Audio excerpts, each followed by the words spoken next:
दोस्तों, आप अक्सर सोचते होंगे कि सरकार अगर अनलिमिटेड पैसा छाप दे तो देश की गरीबी दूर हो जाएगी, सभी अमीर हो जाएंगे और इस देश में कोई भूखा नहीं सोएगा। अब आपको मैं बता दूं कि जिम्बाब्वे देश की सरकार ने भी सेम यही डिसीजन लिया था कि वो अब अनलिमिटेड पैसा छाप कर अपने सारे कर्ज चुका देंगे और सारा देश ही अमीर कर देंगे। लेकिन उन्होंने जब ऐसा किया तो आप उस समय की इस तस्वीर को देखिए।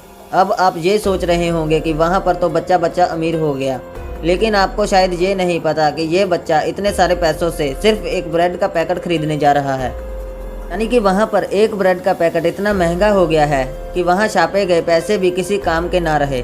मतलब कि सरकार अगर अनलिमिटेड पैसा छापती है तो उसका नतीजा होगा देश की महंगाई, और तो और उन पैसों की कोई वैल्यू भी नहीं रहेगी। अब दोस्तों, आपके मन में भी ये सवाल आ रहा होगा कि इन पैसों को सरकार छापती कैसे है।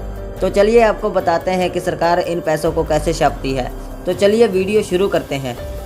तो दोस्तों, सबसे पहले फैक्ट्री में कॉटन्स के बड़े बड़े बंडल्स आते हैं और अब इन कॉटन्स के ब्लॉक्स को अच्छे से मैश कर दिया जाता है। प्रॉपर मैश होने के बाद उसको पहले पेपर और पानी के ड्रम में फेंका जाता है ताकि इनसे बनने वाले नोटों में जान आ जाए। अब उसमें से सारे पानी को निकालने के बाद एक मशीन में डाला जाता है जो कि मिक्सचर को दबा दबा कर पेपर बना देता है। अब आपने देखा होगा कि इंडियन करेंसी पर गांधी जी का वाटरमार्क होता है और यही वाटरमार्क करेंसी को बनाने में सबसे पहले लगाया जाता है। अब एक तरफ वाटरमार्क पेपर पर चढ़ता है और वहीं दूसरी तरफ उस पेपर का बड़ा सा रोल बनता रहता है और उसी बड़े रोल में से पेपर का सैंपल इंस्पेक्शन टीम ले जाती है ताकि वो चेक कर सके कोई गलती तो नहीं हो रही। अब उस बड़े से मदर रोल को 3 रोल में कटिंग कर लिया जाता है जिससे उन्हें आगे का प्रोसेस इजी रहे। अब दोस्तों, आपने देखा होगा कि नोटों पर होलोग्राम लगा होता है जिसे हम तार भी कहते हैं, और ये हर नोट में अलग अलग रंग की होती है और ये होलोग्राम वाटरमार्क के बाद नोटों के ऊपर लगा दिया जाता है।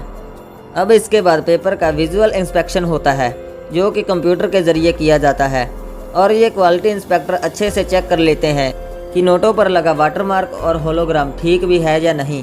अब उसके बाद वो पेपर का रोल इस मशीन पर लाया जाता है जो कि छोटे छोटे टुकड़ों में काट देती है। अब इस प्रोसेस के बाद इन पेपर्स के रोल्स को प्रिंटिंग एरिया में भेज दिया जाता है। अब दोस्तों, प्रिंटिंग एरिया में जब रोल पहुंचाया जाता है तब वर्कर्स उन पेपर को प्रिंटिंग मशीन में डालते रहते हैं और प्रिंटिंग मशीन पेपर को एक एक करके आगे भेजती रहती है। अब दोस्तों, प्रिंटिंग सेक्शन में भी नोट 3 तरह की प्रिंटिंग से होकर गुजरते हैं। अब जैसे कि पहले पेपर ऑफसेट प्रिंटिंग से होकर गुजरता है। जैसे कि ये देखिए, ये मशीन 50 यूरो का नोट छाप रही है और इसमें रेड और ग्रीन कलर यूज़ होते हैं और मशीन में ये रेड और ग्रीन कलर वर्कर्स द्वारा डाले जाते हैं। अब क्वालिटी इंस्पेक्टर ये चेक करता है कि इन नोटों पर लगा कलर ज़्यादा डार्क या फिर ज़्यादा लाइट तो नहीं हो गया, और इस प्रोसेस के बाद नोट जाते हैं सिल्क स्क्रीन प्रिंटिंग में।